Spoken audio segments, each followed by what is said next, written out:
Salut à tous, c'est Janvier. Aujourd'hui, je voudrais te mettre en garde contre un bandeau qui s'appelle Web Royalty, qui a fait son apparition sur des sites de e-commerce comme ceux de la Fnac, Darty, Oui SNCF, et qui apparaît en fait en fin de commande, au moment où tu arrives à la page de confirmation de ta commande. Avec le confinement, j'ai été obligé de commander par 2 fois sur le site de la Fnac, en click and collect, comme on appelle ça. Je t'avoue que j'étais un petit peu choqué par la teneur des propos mis en avant dans cette bannière assez agressive. Puisque tu voyais en gros, bénéficier immédiatement, cliquer sur continuer pour avoir une réduction de 16,87 €. Écrit en tout petit, il t'expliquait en fait, en tout petit, moi j'ai fait attention, mais je sais pas si tout le monde fait attention, que pour bénéficier de ça, fallait souscrire à une offre, un abonnement 18 € par mois proposé par le site Web Royalty. J'avais jamais entendu parler de cette société avant. Ça m'a un petit peu interloqué, ce fait que tu aies une réduction d'un côté de 17 €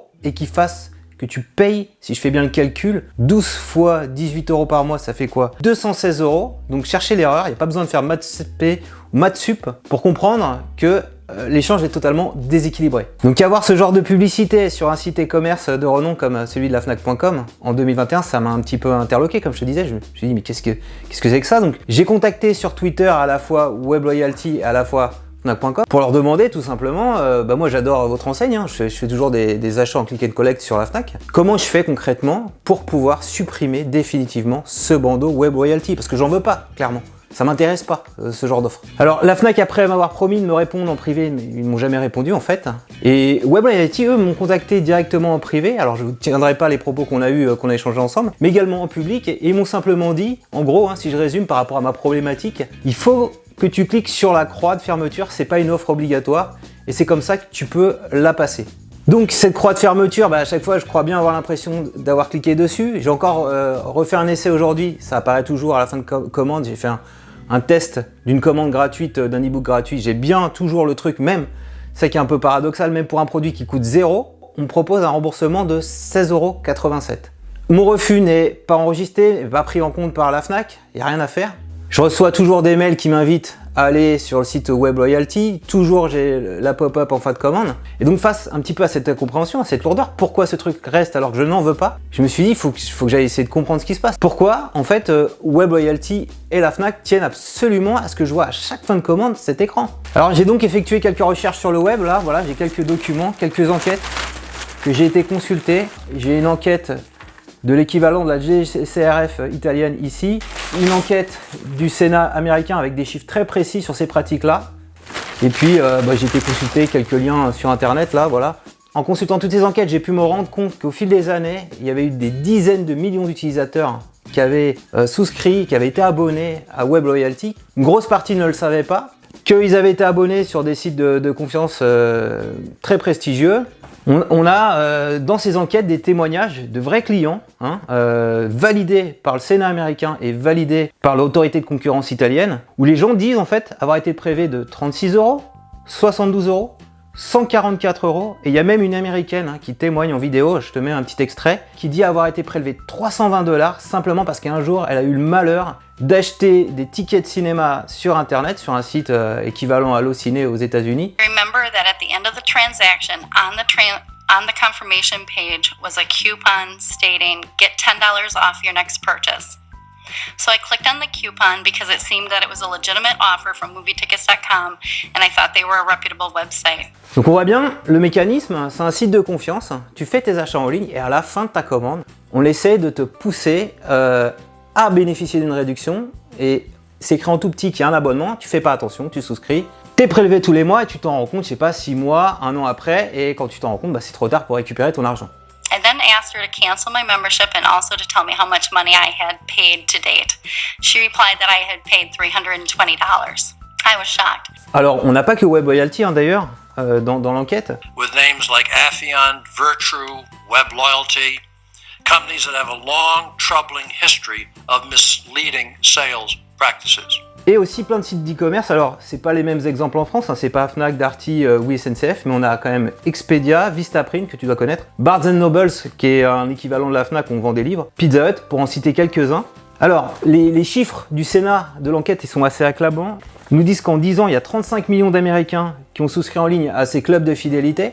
these online scams have made more than $1.4 billion through these tactics and charged more than 30 million American people. Et ce que nous dit les documents du Sénat américain, que ça a rapporté pour certains sites, il y a exactement 15 sites qui ont gagné plus de 10 millions de dollars grâce à cette technique, à cette proposition de t'abonner à un club de fidélité en fin de commande. Et on a 70 sites qui ont gagné entre 1 et 10 millions de dollars. Alors comment ça se passe en fait le business model? Donc tu arrives à la page de commande à la fin. Le club de fidélité va aller voir le site e-commerce et va lui proposer un deal. Donc il y a les systèmes de rémunération sur internet, au coût par 1000, au nombre de formulaires remplis. On parle de CPA, Cost per Acquisition, en fonction du taux de conversion. Voilà, c'est des métriques qui sont prises en compte, on voit ça dans le document. Prenons un exemple, si tu as un taux de conversion de 2 à 3%, voire 4%, si tu génères 1 million d'affichages, donc 1 million d'impressions, avec un CPM de 850 $ ou de 800 $, toute souscription va te rapporter 40 $, voilà, et le site e-commerce va générer 800 000 $ de revenus. Donc 1 million d'affichages en fin de commande, il me semble que la Fnac annonce le chiffre de faire, je crois, 3 millions de transactions par mois. Donc tu vois, on peut y aller arriver assez vite. Alors, tu as compris, comme c'est un système d'abonnement, le business model est assez juteux, il y a beaucoup d'argent qui est généré. Ils expliquent dans l'enquête du Sénat qu'ils arrivaient même, avec un accord passé avec le site internet, à transférer directement les coordonnées bancaires qui avaient été utilisées par exemple pour acheter un ticket de cinéma, les transférer directement à Web Loyalty, voilà, sans que la personne ait une deuxième fois à les saisir. Alors maintenant, j'ai regardé sur le site de la Fnac, hein, il faut les saisir une deuxième fois. Donc si un abonné reste 8 mois sans s'en rendre compte, dans ce type de club, voilà, sans rien faire, sans bouger, voilà, il coûte rien en fait à Web Loyalty, il coûte rien au site marchand. En revanche, 8 x 10, il va générer 80 $, donc le club de fidélité va prendre 40 $ et puis il va donner la moitié, hein, c'est 50%, au site qui lui a permis de générer ce qu'on appelle dans le business d'internet solide, voilà. Dans l'enquête du Sénat, il y a des chiffres très intéressants. On apprend notamment que 77% des gens n'étaient pas au courant qu'ils avaient souscrit un programme de fidélité. Ils interrogent même un call center qui dit nous en fait on gère 90% d'annulation de commandes, où les gens nous disent qu'on n'est pas au courant, voilà, c'est ce genre d'infos dans l'enquête. Et il y a seulement 3% de personnes qui ont vraiment reçu leur coupon de remboursement, donc ça veut dire qu'il y a vraiment 3 personnes qui font l'effort de lire les petites mentions et d'aller contacter le club de fidélité. Voilà, on voit aussi dans ce graphe-là qu'au bout de 6 mois, en fait, il ne reste plus que 30% des utilisateurs. Quand près de 70% des gens se sont désinscrits au 6e mois, hein, selon les stats que communique l'enquête du Sénat, en fait, ce qui va se passer, c'est que le club de fidélité va uniquement rembourser le dernier mois. Et donc, on leur a prélevé les 5 mois d'avant. Voilà. Et donc, I asked if I could get a refund for my money, and since I had no idea that I had even subscribed to the service, she stated that she would cancel my membership and could credit me the last month's payment of $20. Et ces personnes-là, eh bien, ils ont été facturés pour du vent. Voilà, ils ont profité de rien. On leur a promis un coupon de réduction qu'ils n'ont jamais eu. On leur a promis des réductions sur des sites e-commerce, hein, c'était un peu le truc. Et comme c'était pas suffisamment dit, clairement, etc., ben, en fait, ils ont rien fait. Alors on peut se demander, voilà, après avoir décrit un petit peu cette pratique, combien ça rapporte en France à la Fnac, en passant par Web Loyalty. Alors j'ai été regarder un petit peu pareil sur internet, sur le site société.com. Il y a, en 2019, ils publient le chiffre d'affaires de WL France SAS, hein, qui correspond à l'entité française de Web Loyalty. Ils gagnent 30 millions d'euros de revenus en 2019. Hein. Voilà, ça fait quand même une dizaine d'années par rapport aux affaires américaines. Donc, le business a l'air un peu moins juteux. Et puis ne concerne ici que le marché français. Alors on peut aller aussi sur un site de Web Loyalty, anglais, webloyalty.co.uk, et on peut, par rapport au nombre de ventes quotidiennes, estimer le nombre de revenus qu'un site va générer grâce à ce petit dispositif de renvoi. Si on prend les chiffres de la Fnac, ils doivent générer à peu près 100 000 ventes par jour. Ça fait, en faisant le petit calcul, à peu près un peu plus de 3 millions d'euros par an. Voilà ce que gagne la Fnac en mettant en avant cette petite pop-in. Alors peut-être plus, peut-être moins, j'en sais rien. Alors 3 millions d'euros quand même à l'échelle de la Fnac, c'est pas grand chose. Hein. La Fnac génère plus de 7 milliards d'euros de chiffre d'affaires par an. Donc on peut se demander pourquoi ils conservent ça, cette source de revenus controversée. Franchement, j'ai pas la réponse. Hein. Parce que moi personnellement, ça a vraiment pas l'impact de me fidéliser. J'ai plutôt plus envie de commander à la Fnac, hein, ce que je disais dans le titre de ma vidéo. C'est une pratique que la Fnac a déjà eue via son actionnaire principal, la SFAM, qui détient 11% de la Fnac, a été lourdement sanctionné en 2019 par la DGCCRF de plus de 10 millions d'euros parce qu'en fait, ils demandaient aux vendeurs Fnac d'essayer de pousser des réductions. Alors c'était 30 € contre la vente d'un smartphone. Et en fait, ils venaient avec une tablette et ils faisaient signer un contrat d'assurance avec une tarification à 23 € par mois. Et les mecs, les vendeurs, donc il y a un petit reportage, une petite vidéo de Que Choisir que je t'invite à regarder ici, qui explique un peu le mécanisme. Et les clients, naturellement, n'avaient pas l'impression d'avoir souscrit à quelque chose. Voilà. Est-ce que vous savez si vous avez signé ces amendes de remboursement de 30 €? Voilà. Donc je comprends pas, ils ont été condamnés par ce genre de pratique et ils continuent malgré tout. Et personne ne fait rien. Voilà, personne ne fait rien, tout est tranquille. En Italie, Web Loyalty a été condamné, ainsi que les sites qui ont participé à la mise en avant de ces souscriptions à des clubs de réduction. Et aux États-Unis, on a également la même chose en 2013, par rapport suite aux enquêtes du Sénat, etc. Il y a une class action qui a été faite et on a demandé à Web Loyalty de rembourser, voilà, c'est bien pour les clients, l'équivalent de 19 millions de dollars. Alors en France, à partir de 2014, par rapport à tout ça, il y a bien des choses qui ont essayé d'être faites. Il y a notamment le syndicat national du marketing et la performance qui a fait un courrier dénonçant un petit peu ces pratiques à la secrétaire d'État chargée du commerce et de la consommation. Il y a même un sénateur qui est intervenu auprès du ministre de l'Intérieur, du ministère de l'Intérieur, au Sénat, qui expliquait qu'il y avait encore des sites internet de renom qui portaient la confusion fin de parcours auprès de leurs utilisateurs, et malgré ça, il ne s'est rien passé.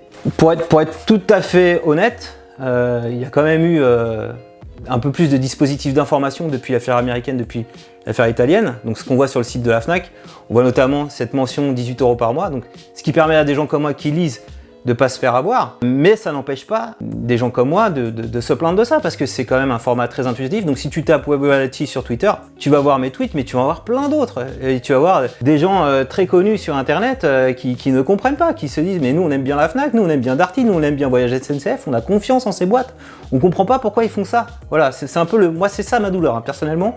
Et il y a un truc encore pire, et là tu retrouves des avis sur des forums de consommateurs, sur notamment des sites d'avis comme Trustpilot, où il y a des gens qui rapportent les mêmes témoignages qu'on a vu dans les enquêtes américaines et italiennes, qui se disent avoir été prélevés, alors c'est pas les mêmes montants, 18 € par mois, qui pensaient qu'ils allaient avoir un remboursement qu'ils n'ont jamais eu de 16,87 €. Alors si on va sur la page de Trustpilot, on a l'impression que tout est nickel, il y a une note moyenne de 3,8, mais en fait, ce qui se passe, c'est que Trustpilot offre la possibilité à des sociétés souscriptives, ce qui est le cas de Web Loyalty, de remise et réduction en l'occurrence, ça c'est la page qu'il faut aller voir, d'aller contacter leur base de clients, et donc forcément ils ont tapé sur ceux qui étaient contents de ça, parce que peut-être il y en a qui ont souscrit volontairement en faisant des cashbacks et qui sont hyper actifs, qui font attention, voilà, mais la majorité ne font pas attention. Et donc quand on filtre notamment sur les avis organiques qui ont été obtenus naturellement, on voit 73% d'utilisateurs qui sont mécontents. Ce qu'on voit, c'est que notamment quand les avis utilisent, c'est pour ça que je dis il ne faut pas utiliser des propos diffamatoires, Web Loyalty se sert de ça pour bloquer les avis. Donc on voit notamment sur la page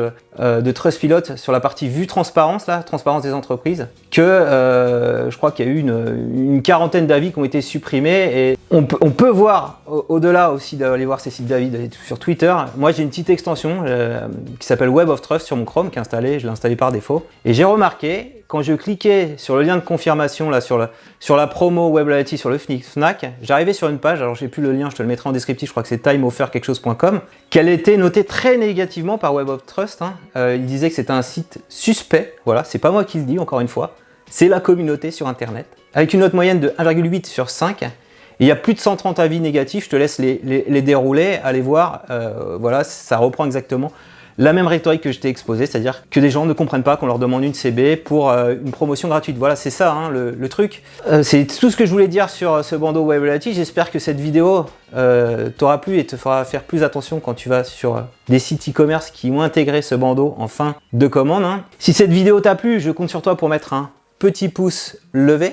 Dis-moi en commentaire si tu as déjà cliqué sur la pop-up Web Loyalty, si tu as été plus loin en pensant que tu aurais une réduction. Pas de propos diffamatoires, mais vraiment du factuel, vas-y. Dis-moi un peu ton expérience, si tu as été concerné par ces pratiques-là. Est-ce que tu avais conscience notamment qu'il fallait donner son email pour avoir le remboursement des 16,87 € sur le site Fnac? Et abonne-toi à ma chaîne YouTube pour recevoir chaque semaine un nouveau tutoriel. Et promis, tu t'abonnes, c'est 100% gratuit.